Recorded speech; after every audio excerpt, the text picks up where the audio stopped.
ক্ষমতা দেওয়ার মালিক আমি। ক্ষমতায় বসলেই সম্মান দেওয়া লাগবে এ কথা কোরআনে আল্লাহ দেয়। এ পৃথিবীর চাক্ষুষ প্রমাণ অনেককে আল্লাহ ক্ষমতায় বসিয়েও চরম অপমান করেছে। এই জন্য সম্মান যেটায় আসে তার নাম একটা ঈমান আর একটা হচ্ছে এলেম। তার ভাই লাগবে বসে। কোরআনে কারীম জানিয়েছে ইয়ারফাউল্লাহুল্লাযীনা আমানু মিনকুম ওয়াল্লাযীনা উতুল ইলমা দারাজাত। সূরা মুজাদালার 11 নম্বর আয়াতে আছে, মাসের অংশে আছে এটা। আল্লাহ তাআলা বলেন, তোমাদের ভেতরে যারা ঈমান আনে, মানে আল্লাহর প্রতি যাদের বিশ্বাস আছে এবং যারা এলেম পায়, দিনের পর দিন তাদের মর্যাদা আল্লাহ বাড়াতেই থাকে। এখানে ইয়ারফা এটা মজারি, বর্তমান ভবিষ্যৎ, প্রেজেন্ট ফিউচার। দারাজাত আল্লাহ বহু বচন দিয়েছে। এই আয়াতগুলো চিন্তা ভাবনা করলে যে তথ্যটা পাওয়া যায়, কেউ যদি সত্যিকার অর্থে সম্মান পেতে চায়, মাস্ট বি তাকে ঈমান আনা লাগবে। প্রশ্ন আসতে পারে যে যত মানুষ দুনিয়ায় আছে সবাইকে ঈমানদার মনে করেন, অনেক মানুষ তো ঈমান নেই, বেঈমান। এই যে বুশ, এটা ডোনাল্ড ট্রাম্প, এদেরকে তো মানুষ সম্মান করে। কে বলেছে সম্মান করে?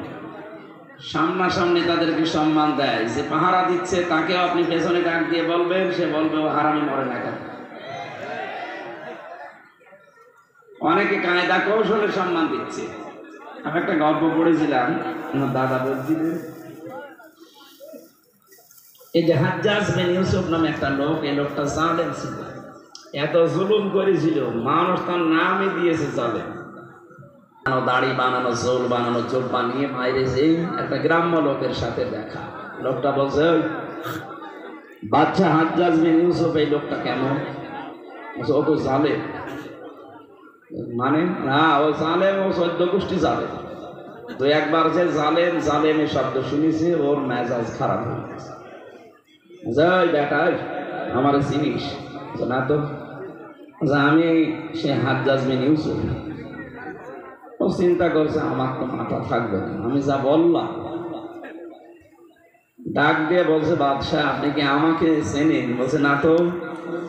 আমি এই গ্রামের ওই লোক যার মাসে 2 দিন মাথা খারাপ হয়, আজকে তার পয়লা দিন। তুই পাগল, পাগল বলে ওই দিন বেশি দিয়েছে, তাছাড়া বাঁচার কথা ছিল।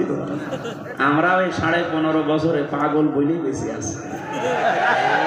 আপনি কথা বোঝেন না? আপনি টের পান না? যারা বোঝার তারা বুঝেছে।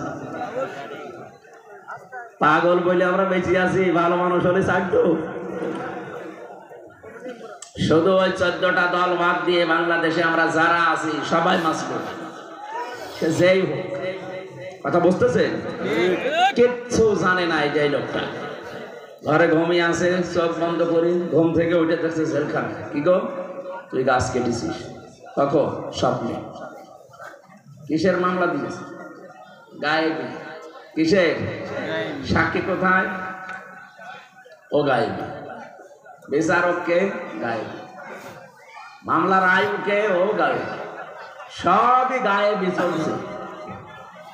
আমরা পাগল বলে এইভাবে ছিলাম। তাছাড়া যদি একটু বলতাম যে জালেম, আমি রিমান্ডে শুধু একটুকু বলেছিলাম, আমারে বলছে ফেসবুকে আপনি লিখেছিলেন যে শেখ হাসিনা জালেম।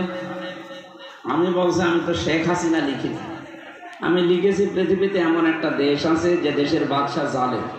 কোন দেশের নাম বলেছেন আমরা জানি? কি বল, আমি নাম লিখি না, শুধু পৃথিবীর 257টা দেশের ভেতরে ইঙ্গিত দিয়েছি। এই দুনিয়ায় 257টা দেশ আছে, এখানে একটা দেশের বাদশাহ জালেম। ও বলছে কোন দেশের বাদশাহ জালেম আমরা ভালো জানি। আপনি জানেন, আমাদের বলেন কেন? উনি নিজেও তো জানেন।